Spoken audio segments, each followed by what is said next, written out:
प्यारे बच्चों, जय सुभाष खंड काव्य जिन जिलों में चलता है वो सारे बच्चे आए और एक बार अपने सारे के सारे ग्रुप में शेयर कर दें। जय सुभाष खंड काव्य छोटा सा है। लखनऊ, सहारनपुर में, फैजाबाद में, बांदा में, झांसी में, हरदोई में, इन जिलों में चलता है जय सुभाष खंड काव्य। सुभाष चंद्र बोस के जीवन पर आधारित यह खंड काव्य है। तो आइए हम लोग बड़े कायदे से इसको पढ़ते हैं और सबसे पहले हम प्रणाम करते हैं सुभाष चंद्र बोस जैसे सेना नायक और महापुरुष को, और बढ़ते हैं हम अपने प्रश्न पर। जय सुभाष खंड काव्य के नायक सुभाष चंद्र बोस का चरित्रण कीजिए। यह बेहतरीन प्रश्न है और कई बार आपका पूछा गया प्रश्न है कि जो सुभाष चंद्र बोस हैं उनका क्या करना है, अपने को उनका करना है चरित्रण। क्या करना है? चरित्रण करना है। तो ये इंपॉर्टेंट है, बहुत ज्यादा इंपॉर्टेंट है। तो आप लिखेंगे, मतलब आप लिखेंगे, यहां देखेंगे तो आपको लगेगा बड़ा छोटा सा है, लेकिन आप जब कॉपी में लिखेंगे तो यही चीज 2 पेज में जाएगी। विनोद चंद पांडे विनोद, ये इसके लेखक कौन है याद रखना, रचनाकार का नाम जरूर लिखना है। विनोद चंद पांडे विनोद द्वारा रचित जय सुभाष, जिसके मुख्य नायक हैं सुभाष चंद्र बोस हैं। यानी विनोद चंद पांडे विनोद द्वारा रचित जो जय सुभाष खंड काव्य है, इसके नायक या इसके मुख्य नायक सुभाष चंद्र बोस हैं। उनके चरित्र की निम्नलिखित विशेषताएं, हमेशा ये चीज डालना है और डैश लगाना। यहां पर क्या लगाना है? यहां पर डैश लगाना ना भूलना, क्योंकि यही होता है जब आप लिखते हैं निम्नलिखित हैं तो डैश लगाइए, क्योंकि नीचे हम विवरण दे रहे हैं। नंबर 1 हेडिंग डालेंगे प्रखर प्रतिभा संपन्न। प्रखर मतलब बहुत ही ज्यादा तेज या विशेष, प्रतिभा संपन्न यानी कि प्रतिभा माने होता है उसमें बहुत बड़े गुणों का होना, किसी टैलेंट का होना प्रतिभा होता है। तो बहुत बड़े प्रतिभा संपन्न थे, यानी प्रखर प्रतिभा संपन्न।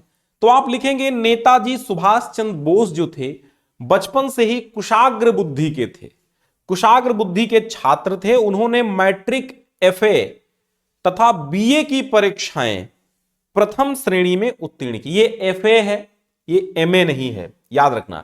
नेताजी सुभाष चंद्र बोस बचपन से ही कुशाग्र बुद्धि के थे। उन्होंने मैट्रिक यानी हाई स्कूल के आसपास एफए और बीए की परीक्षाएं प्रथम श्रेणी में उत्तीर्ण की थी, यानी फर्स्ट डिवीजन हमेशा निकलते थे। उनकी प्रतिभा से इनके गुरुजन बराबर प्रभावित थे। अब लिखेंगे यथा और कोटेशन लिख देंगे तो 4 चांद लग जाएंगे, पूरे के पूरे अंक मिल जाएंगे। कि प्रखर बुद्धि से किया उन्होंने सब लोगों को विस्मित, पूर्वाभास प्रगति को देकर किया सभी को पुलकित, किया सभी को पुलकित। कोटेशन याद करना कि प्रखर बुद्धि से किया उन्होंने सब लोगों को विस्मित, और पूर्वाभास प्रगति को देकर किया सभी को पुलकित। भैया किया सभी को पुलकित। तो अब आप देखेंगे यहां पर पहली हेडिंग संपन्न हुई। दूसरी हेडिंग है स्वदेश प्रेमी। हिंदुस्तान की सरजमीन पर बहुत सारे महापुरुष हुए हैं, उनमें से एक सुभाष चंद्र बोस जी हैं। दूसरी हेडिंग इनके चरित्र की विशेषता इस खंड काव्य में क्या दिखाई गई है? स्वदेश प्रेमी अर्थात अपने देश से मोहब्बत करने वाले, अपने वतन से मोहब्बत करने वाले, अपने देश से प्रेम करने वाले। उन्होंने अपना सारा जीवन स्वदेश प्रेम के लिए अर्पित कर दिया था। चाहे जेल में हो, चाहे बाहर, चाहे देश हो, चाहे विदेश, हमेशा अपने देश की चिंता लगी रहती थी। यथा, यथा जैसा कि खंड काव्य में लिखा हुआ। पंक्तियां आप लिख देंगे तो 4 चांद लगा देंगे, और पंक्तियां नहीं याद हो रही हैं तो कोई दिक्कत नहीं है। वैसे गागा के याद कर लिए ज्यादा बेहतर, और 2 बार 3 बार इस वीडियो को देख लेंगे तो बिल्कुल समझ में आ जाएगा। कि वो स्वदेश सेवा में अपना थे समय बिताते, राष्ट्रीयता के ही पथ पर थे निज चरण बढ़ाते। वो स्वदेश सेवा में अपना थे सारा समय बिताते, राष्ट्रीयता के ही पथ पर थे अपने चरण बढ़ाते। हाँ, अपने चरण बढ़ाते। तो स्वदेश प्रेमी थे, जेल में हो, बाहर हो, देश हो, विदेश हो, अपनी मातृभूमि से मोहब्बत नहीं छोड़ा करते थे। ऐसे थे सुभाष चंद्र बोस। तीसरी हेडिंग डालेंगे स्वाभिमानी, लिखेंगे नेताजी सुभाष में स्वाभिमान की भावना कूट कूट कर भरी थी, वे अपने देश का अपमान कभी भी सहन नहीं कर सकते थे। छात्र जीवन में भारतवासियों को अपमानित करने वाले प्रोफेसर आठवे को चांटे, आठवे होगा, आठवे को चांटे लगा सभी को स्वाभिमानी बनने के लिए उन्होंने प्रेरित किया था। ठीक है, स्वाभिमानी मतलब अपने आप पर अभिमान, ठीक है, स्वाभिमान को ठेस ना पहुंचे, इसके लिए उन्होंने क्या किया था, प्रोफेसर आठवे को ही चाटा मार दिया था, क्योंकि उन्होंने अपमानित किया था कि स्वाभिमान का परिचय सबको हो निर्भीक दिया था, ले देशापमान का बदला उत्तम कार्य किया था भैया, उत्तम कार्य किया था। तो तीन हेडिंग्स आपको लिखना है, प्रखर प्रतिभा संपन्न, स्वदेश प्रेमी, स्वाभिमानी, है ना। ये तीन हेडिंग मुख्य हैं इनके चरिचित्रण में। ठीक है, और इसके बाद आप लिख सकते हैं कि इस प्रकार हम देखते हैं, इसके नीचे आप लिखेंगे इस प्रकार हम देखते हैं कि सुभाष चंद्र बोस प्रखर प्रतिभा संपन्न, स्वदेश प्रेमी और स्वाभिमानी नेता थे, स्वाभिमानी व्यक्तित्व के धनी थे। इसके बाद दूसरा प्रश्न आपसे ऐसे पूछा जाएगा कि सुभाष चंद्र बोस, मैंने उतना निचोड़ दिया है वो पूरा याद कर लेना, पूरा निचोड़ लिखेंगे तभी आनंद आएगा। जय सुभाष खंड काव्य का कथानक या कथावस्तु, कथावस्तु मतलब होता है समरी, यानी कि शॉर्ट में आपको पूरी कहानी बयां कर देनी है, यही होती है कथावस्तु।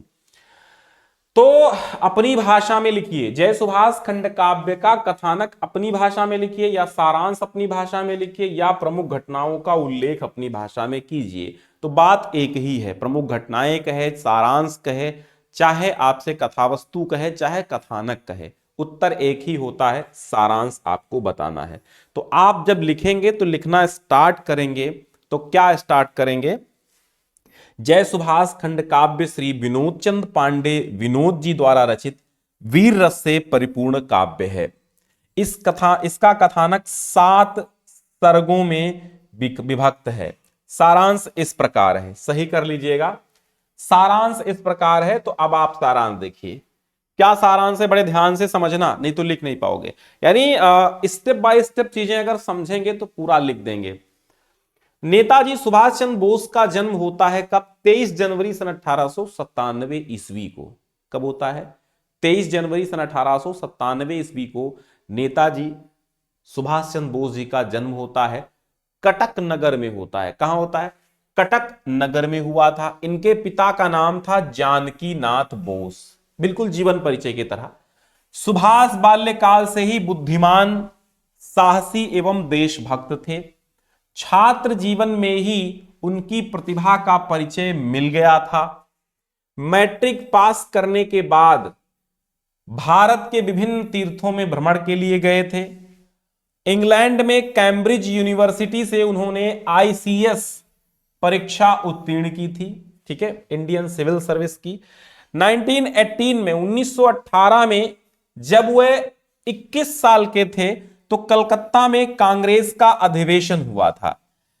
1918 में कहां अधिवेशन हुआ था, सामाजिक विज्ञान में भी आने वाली चीज है। 18 में कलकत्ता में कांग्रेस का अधिवेशन हुआ था। उस समय सुभाष चंद्र ने स्वयं सेवकों की एक टोली तैयार की थी, ठीक है।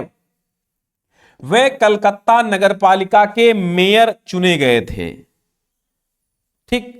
स्वतंत्रता प्राप्ति के लिए उन्होंने जुलूस निकाला और जेल भी गए। कौन, सुभाष चंद्र बोस। 9 माह तक वे अलीपुर जेल में रहे। इतनी बात समझ में आई। सुभाष के कदम क्रांतिकारी थे, जिससे अंग्रेज डरने लगे। त्रिपुरी कांग्रेस के अधिवेशन में उन्होंने कांग्रेस की अध्यक्षता की थी। उनके अध्यक्षीय भाषण से सभी प्रभावित हुए। बाद में उन्होंने फॉरवर्ड ब्लॉक की भी स्थापना की थी। तो इतनी बात समझ में आई कि उन्होंने क्या क्या किया। 1897 में कटक नगर में उनका जन्म होता है। पिता का नाम जानकीनाथ बोस होता है, ठीक है। बाल्यकाल से ही वो कैसे थे, बुद्धिमान थे। इसके बाद साहसी भी थे, देशभक्त भी थे, प्रखर प्रतिभा संपन्न बालक थे। मैट्रिक की परीक्षा उत्तीर्ण की, ठीक है। छात्र जीवन से ही उनकी प्रतिभा का परिचय मिलने लगा था, उनके टैलेंट का परिचय मिलने लगा था। मैट्रिक पास किया, इसके बाद क्या किया उन्होंने, तीर्थों पर भ्रमण किया। तमाम तीर्थों को टहला, फिर इंग्लैंड में कैम्ब्रिज यूनिवर्सिटी में पढ़ने चले गए और वहां से आईसीएस परीक्षा उत्तीर्ण की, इंडियन सिविल सर्विस की परीक्षा उत्तीर्ण की। 1918 में जब होता है कलकत्ता का कांग्रेस अधिवेशन, और उसमें क्या होता है, अधिवेशन हुआ और उस समय क्या हुआ, सुभाष चंद्र जो थे वो स्वयं सेवकों की उन्होंने एक टोली तैयार की थी। इसके बाद कलकत्ता के नगर पालिका के वे क्या बने थे, मेयर बने थे, यानी नगर निगम के मेयर बने थे। स्वतंत्रता प्राप्ति के लिए उन्होंने बहुत सारे जुलूस भी निकाले थे, जेल भी गए थे, और 9 माह तक वे अलीपुर जेल में भी रहे थे। इसके बाद उनके जब कदम क्रांतिकारी थे, सुभाष चंद्र बोस खुद ही क्रांतिकारी थे, और जिससे अंग्रेज डरने लगे थे। त्रिपुरी के कांग्रेस अधिवेशन का उन्होंने उसकी अध्यक्षता की थी, और उनका भाषण भी बड़ा ही तगड़ा था, और उस भाषण से सभी अध्यक्ष भी प्रभावित हुए थे। इसके बाद उन्होंने फॉरवर्ड ब्लॉक की स्थापना की। इतनी बात समझ में आई, बढ़ते हैं आगे।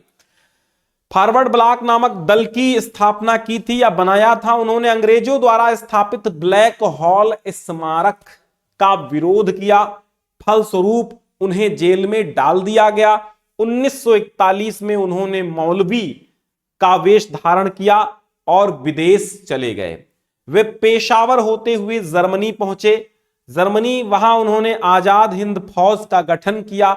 उन्होंने नारा लगाया, तुम मुझे खून दो, मैं तुम्हें आजादी दूंगा, और दिल्ली चलो, दिल्ली दूर नहीं है, ऐसे नारा देने वाले सुभाष चंद्र आजीवन स्वतंत्रता के लिए संघर्ष करते रहे, और सुभाष आज मरकर भी अमर हैं। ठीक है,